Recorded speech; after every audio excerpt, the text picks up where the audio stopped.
Friends, स्वागत है आप सबका आपके अपने YouTube चैनल आर्ट एजुकेशन में। आज के सेशन और बेहतर होने वाला है। आज हम क्या देखने वाले हैं, एकदम बेहतरीन कविता जो है sweetest love I do not go, मेरी प्यारी मैं नहीं जाता, जॉन डॉन जी द्वारा लिखित एक बेहतर कविता है जिसका नाम है sweetest love I do not go. John Donne इसको लिखे कि प्रेम संबंधी कविता है और इस कविता में कवि जो बताते हैं आई स्वीटेस्ट लव, मेरी प्यारी लव मैं नहीं जाता, आई डू नॉट गो मैं नहीं जाता, लेकिन मुझे जाना पड़ेगा। एक जर्नी पे जा रहे हैं कवि और इसके कवि हैं जॉन डॉन जी द्वारा लिखित एक कविता है, बहुत बेहतर कविता है, प्रेम संबंधी लव पोएम इसको बोल सकते हैं, एक लव पोएम है। और इस पोएम का हम लोग आज सारे सब्जेक्टिव प्रश्न को देखने वाले हैं एकदम इजी लैंग्वेज में। इतना अगर आपको इंग्लिश पढ़ने नहीं भी आता है थोड़ा सा देख लीजिएगा, फिर भी आप याद कर लीजिएगा और इसे जरूर लिख कर आइएगा एग्जाम में, यहां से एक भी प्रश्न आपको छूटने वाले नहीं है। तो जॉन डॉन जी द्वारा लिखित एक कविता है जिसका नाम है sweetest love I do not go. इसमें कवि एनी मोर से शादी करते हैं, उनकी प्रेमिका रहती है एनी मोर, उसे शादी करते हैं, इनकी प्रेमिका है। और ये जो कवि हैं आपके जॉन डॉन जी एक मेटाफिजिकल पोएट। कैसे कवि हैं? Metaphysical poet. मेटाफिजिकल मतलब होता है कि अलग से दुनिया बना लेना, मन में सोचना। उसके जनक माने जाते हैं आपके जॉन डॉन जी। और ये बताते हैं अपनी प्रेमिका से दूर जा रहे जर्नी पे, कह रहे हैं कि मैं नहीं जाता लेकिन मुझे जाना पड़ेगा। और तुम यह मत सोचना कि मैं इस उम्मीद से जा रहा हूं कि तुमसे ज्यादा सच्ची मोहब्बत करने वाला लोग मुझे मिल जाएगा दुनिया में। मैं ये फील करना चाहता हूं कि एक ना एक दिन तो मरना है, हम दोनों को इस दुनिया में मरना ही है, तो क्यों ना फील किया जाए कि हम मर रहे हैं। चाहे हम मर जाते उसके बाद आप कैसे रहोगी, मतलब भुलिया रहे अपने उस प्रेमिका को और बता रहे हैं। तो आइए देर बिना किए हम लोग बढ़ते हैं प्रश्न की ओर और देखिए एक एक प्रश्न को बहुत ध्यान से देखते हैं, एकदम छोटा छोटा आंसर होगा, किसी प्रकार की कोई समस्या आपको होने वाली है ही नहीं, है ना। तो आइए फर्स्ट क्वेश्चन की ओर बढ़ते हैं और देखिए पहला क्वेश्चन क्या है कि व्हाई डज द पोएट यानी कवि want to go away from his beloved. Beloved का मतलब होता है प्रेमिका। क्या होता है मेरे भाई? प्रेमिका होता है। बिलव्ड मतलब प्रेमिका, यानी कवि यहाँ पे कहा जाता है कि इसका हिंदी में लिख दिया है कि कवि अपनी प्रेमिका से दूर क्यों जाना चाहता है, अपने बिलव्ड से वो दूर क्यों जाना चाहते हैं कवि, है ना। तो कवि इसलिए दूर जाना चाहते हैं, वो समझते हैं कि मौत जो है आना ही है, तो उसको क्यों ना तैयारी किया जाए पहले कि जब हम मर जाएंगे तो तुम कैसे रहोगी, चाहे कैसे याद करोगी, इस चीजों को लेकर के। तो देखिए आंसर कितना बढ़िया लिखा गया है। आंसर देखिएगा यहाँ पे, the poet want to go away to prepare, मतलब प्रिपेयर तैयारी होता है, प्रिपेयर मतलब तैयारी होता है। क्या होता है? तैयारी, मतलब तैयारी करने के लिए जा रहे हैं। किसको?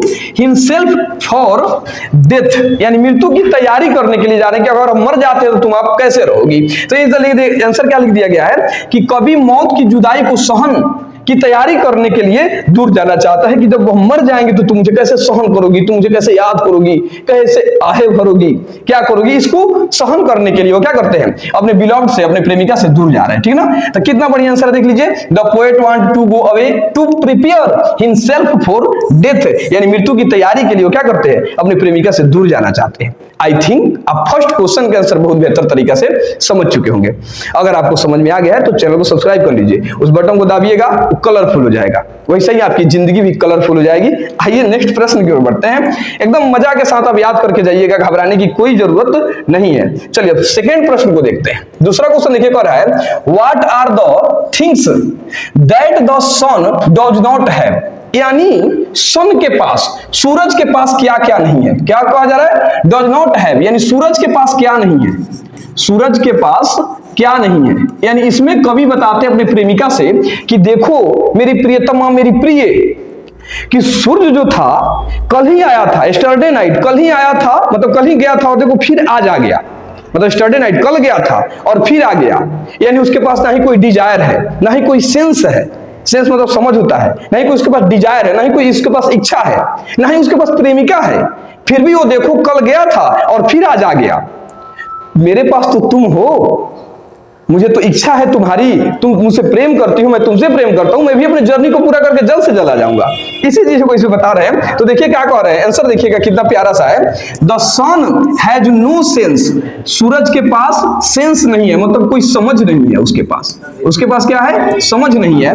नो डिजायर, ना उसके पास कोई डिजायर है, डिजायर की मतलब क्या होती है, इच्छा, ना ही उसके पास कोई इच्छा है। एंड नो बिलव्ड, और ना ही उसके पास प्रेमिका है, ठीक है ना। कितना अच्छा आंसर है बताइए, पहले याद होगा कि नहीं होगा? एक लाइन का आंसर है बस, आपको 2 नंबर एकदम मिलेगा एग्जाम में।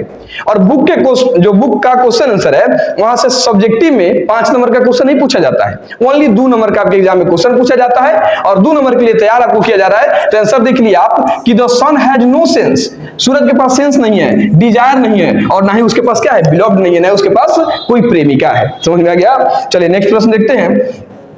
चलिए अगला प्रश्न आपके सामने यह है, क्वेश्चन नंबर 3। देखिए 3 नंबर क्वेश्चन क्या कहा जा रहा है, इसको आइए समझते हैं बड़े प्यार से।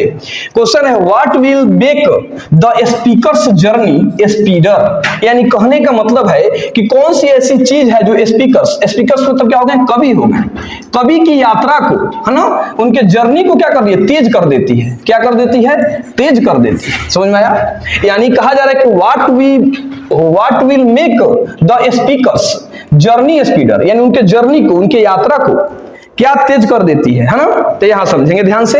या आंसर भी देखिए, हिंदी भी लिख देख सकते हैं आप, कवि की यात्रा को क्या चीजें तेज बना देती है, क्या चीजें तेज कर दे रही है। तो देखिए आंसर क्या हो गया यहाँ पे, आंसर देखिए कितना प्यारा लिखा गया है, हिज विंग्स, क्या लिखा गया है, he wings of love and desire will make his journey faster, यानी उनके जर्नी को मेक, विंग्स मतलब क्या होती है, तड़प होती है। क्या होती है? तड़प, यानी अपने प्रेमिका से मिलने की तड़प जो है उनकी यात्रा को क्या कर देती है, तेज कर देती है। विंग्स, अच्छा विंग्स मतलब तड़पना, विंग्स मतलब शायद पंख होता है। क्या होता है? विंग्स मतलब पंख होता है आपके। तो हिज विंग्स ऑफ लव, यानी लव के पंख, यानी प्यार के पंख, प्यार के जो पंख हैं, प्यार के पंख लगा के, जो भी हो, यहां देखेंगे तो हिज विंग्स ऑफ लव, यानी प्यार के पंख, and desire will make his journey faster, यानी प्यार के पंख और उनसे अपनी प्रेमिका से मिलने की तड़प जो होगी इनके जर्नी को और स्पीड कर देगी, जल्दी कर देगी, है ना? समझ में आ रहा है बात? चलिए अगला प्रश्न देखते हैं। मजा आ रहा होगा आप लोगों को बिल्कुल, क्योंकि बहुत हम लोग आसान आंसर लिख के लाए हुए हैं आपके सबके बीच और एकदम बेहतर चीज है, किसी प्रकार की कोई दिक्कत होने वाली आपको नहीं है। चलिए अगला क्वेश्चन देखेंगे। 4 नंबर प्रश्न क्या है, चौथा क्वेश्चन कह रहा है what makes a man's power feeble, यानी मनुष्य के पावर को, फीबल का मतलब होता है क्या, कमजोर। क्या होता है? कमजोर। फीबल मतलब होता है कमजोर।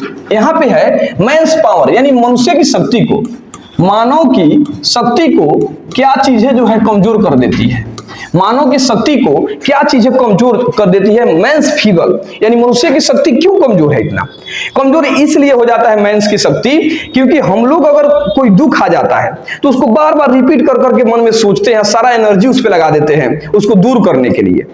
और ऐसा होता है कि अगर कोई समय बीता हुआ है अच्छा सा तो उसको खरीद भी नहीं सकते हैं, इसलिए मैंस पावर क्या हो जाती है, आपकी बिल्कुल कमजोर हो जाती है। आंसर देखिए यहाँ पे लिखा गया है man is weak because, man कमजोर है क्योंकि he can not bring back his past of control time, यानी कहने का मतलब है कि मनुष्य कमजोर इसलिए हो जाता है कि जो पास्ट में बीता हुआ उसके टाइम है उसको फिर से नहीं वापस ला सकता है, चाहे फिर से उसको वापस नहीं खरीद सकता है ना। तो इंसान कमजोर है, मैन इज वीक, कमजोर है क्योंकि वह अपने बीते हुए टाइम को, बीते हुए समय को वापस नहीं ला सकता है। क्या आप अच्छा समय को बिताए होंगे तो क्या उसको वापस ला सकते हैं? नहीं ला सकते, इसलिए मनुष्य का जो पावर है वो कमजोर है, मनुष्य कमजोर है।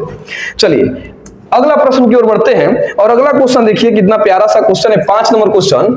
How does saying and weeping, saying का मतलब होता है आहे भरना, आहे भरना, आहे भरना, वीपिंग का मतलब होता है रोना। क्या होता है? रोना।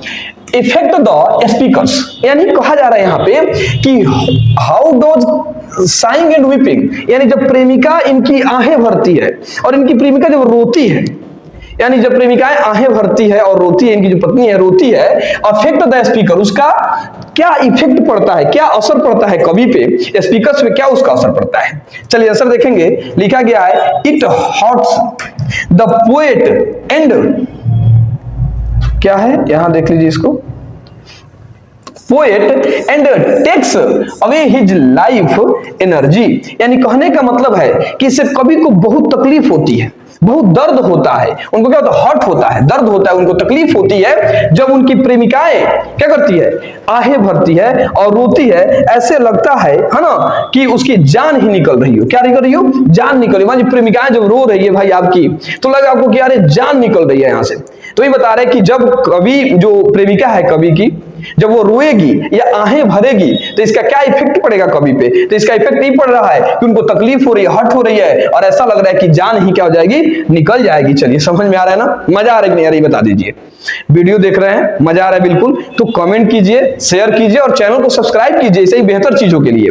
और हम सब बिल्कुल उपस्थित है आप सबके लिए, एक से बेहतर एक वीडियो आपको मिल रहा है। तो देखते चलिए, शेयर कीजिए, देखिएगा तब तो समझ में आएगा, है ना? चलिए अगला प्रश्न देखते हैं। अब आ जाइए आप सेकेंड लास्ट प्रश्न पे 6, इसमें कुल 7 प्रश्न है। छठा प्रश्न को देखिए कितना बढ़िया है। हाउ डज द बिलव्ड यानी उनकी प्रेमिका वेस्ट द स्पीकर्स लाइफ, यानी उनकी प्रेमिका जो है स्पीकर्स यानी कवि के लाइफ को कैसे बर्बाद करती है ना? कवि के जिंदगी को प्रेमिका जो है, हाउ डज द बिलव्ड उनकी जो प्रेमिका है वेस्ट द स्पीकर्स लाइफ, यानी वो कवि के लाइफ को कैसे बर्बाद करती है, कैसे बर्बाद करती है? चलिए आंसर देखते हैं इसका।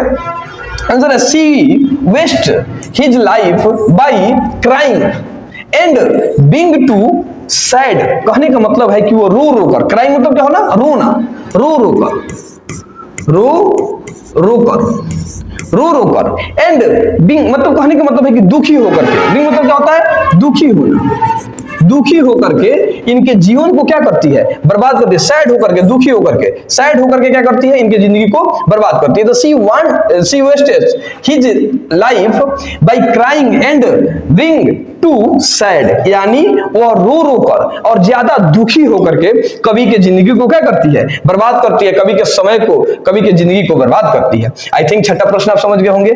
चलिए अब देखिए अगला प्रश्न, और अगला प्रश्न आपके सामने है इस चैप्टर का लास्ट प्रश्न होगा 7 नंबर क्वेश्चन कि in what way will the lovers remain United.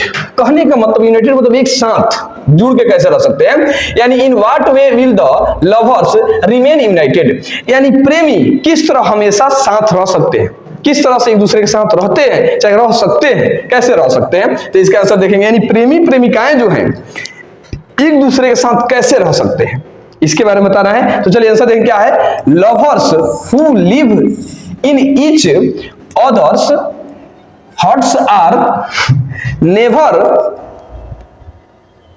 Separated, है ना, नेवर सेपरेटेड। इसके देखें क्या है कि lovers who live in each other hearts are never separated, यानी कहने का मतलब जो प्रेमी एक दूसरे के दिल में रहते हैं, हार्ट्स मतलब दिल होता है, हार्ट मतलब क्या होता है, दिल होता है, जो दिल में रहते हैं, है ना, दिल में रहते हैं, आर नेवर सेपरेटेड, है ना, वो क्या होते हैं, रहते हैं, वे कभी एक दूसरे से अलग नहीं होते, यानी जो दिल में रहते हैं वो कभी एक दूसरे से अलग नहीं हो सकते। तो एक दूसरे के दिल में रह करके वो एक दूसरे के साथ हमेशा जुड़े रह सकते हैं, एक दूसरे के दिल में रह करके। आई थिंक आप पूरे इस चैप्टर का क्वेश्चन आंसर बहुत बढ़िया से समझे होंगे। आगे की क्लास में हम लोग नेक्स्ट चैप्टर का क्वेश्चन आंसर देखेंगे, उसके पूरे डिस्कशन देखेंगे। तो अगर आपको बेहतर लगा हो तो चैनल को सब्सक्राइब कर लीजिए और अपने दोस्तों को भी शेयर कर दीजिए। फिर हम आपसे मिलेंगे नेक्स्ट वीडियो में, तब तक के लिए जय हिंद, जय भारत, बेस्ट ऑफ लक।